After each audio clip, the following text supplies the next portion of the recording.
Marcella is a British crime mystery drama show that has the first season currently streaming on Netflix, and the second season just finished airing in the UK, and will probably be coming over sometime soon. But if you know where to look, you can find it now. And it is really good and at times kind of goofy. Grace and I are in a relationship. My name's Marcella Backland. You know my husband.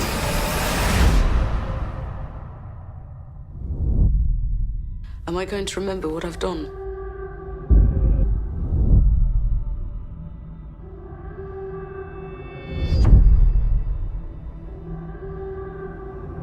So it mainly stars Anna Friel as Marcella, and she is a damaged character that in the beginning of the first season, you kind of see her like she is having these blackouts where she can't remember what she did, and like in the beginning of the season, you see her she having an argument with this girl. I think it's something like maybe she was dating her ex-husband or something. I forget exactly what it was, but she was having an argument with her, and then she blanked out, and she wakes up home in her bathtub, kind of covered in blood and dirt, and have no memory of what happened. And then she goes into work the next day as a detective, and she's called to a scene where they found a woman murdered and partially buried in a park, and the woman is the girl she had an argument with the night before. So it's like this, so there's a lot of stuff about like she's trying to solve the mystery of who killed this woman, but at the same time she's like trying to figure out if it's her, and if it is her, she might have to try to figure out whether she's gonna try to hide the evidence. But if it's not her that killed her, she has to solve the murder. So there's a lot of really interesting aspects that I really liked, although sometimes like the whole mental breakdown stuff and the stuff with her family could get a little much, but I enjoyed the mystery of the first season a lot.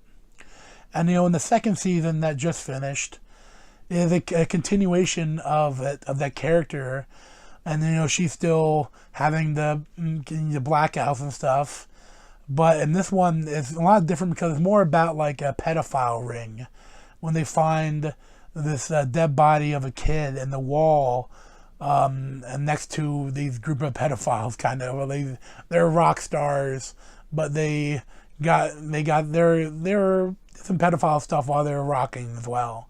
And you see a lot of the stuff with other pedophiles too. And there's just, I think with this one, the biggest problem with that is that there's a lot of characters. Like there's a lot of different characters that they're investigating, and there's like different crimes, and there's some really great like suspenseful moments. But then there's also like a lot of red herrings. Like there's some really amazing moments in this series, but the ending doesn't quite deliver. Like I'm not going to spoil anything, but at a certain point, you have a lot of different characters that are the possible murderers, and I really liked that you weren't sure who it was going to be. And when they finally find out who the murderer is and what's going on, I was like, oh, that's really good. And there's like a really great climax and a lot of awesome stuff. Like, really a lot of suspense and really thrilling stuff happens. But then you get, like after that part, you get like an ending that is just kind of weird. And I know it's like kind of like with her character, you find out more about what started her blackouts, and I kind of suspected some of it, but how they went about doing it is just a little heavy-handed, and it was unsatisfying. Like you get the end, the great, they solve the case or whatever, but then you get this unsatisfaction of her ending, and then you also have the stuff where, like, yeah, a lot of people that are there investigating may not have been the actual murderer, but they were doing bad things, and like there's a lot of loose plot threads that they never fully tie up, and it kind of bothered me. Like I kept, at the end I was like, but what about that character and that character and that character? What, are they just going to be fine now with it? What's going on there? Like, I couldn't, like, it's so, like, this series, like, I would recommend it, especially if you like mysteries. Like, there's a lot that this series has to offer. Like, I loved so much of Marcella, but then some of the stuff just doesn't quite deliver. But I definitely would recommend the first season and the second season, with the caveat that the ending is a little annoying. But I'd probably give it like an 8 out of 10. I probably would make it higher, like a 9 or 8.5, 9. But it's just some of the stuff brings it down a little bit. But thanks for watching. You can check out other video playlists from ahead, or subscribe to me over here. And thanks for watching.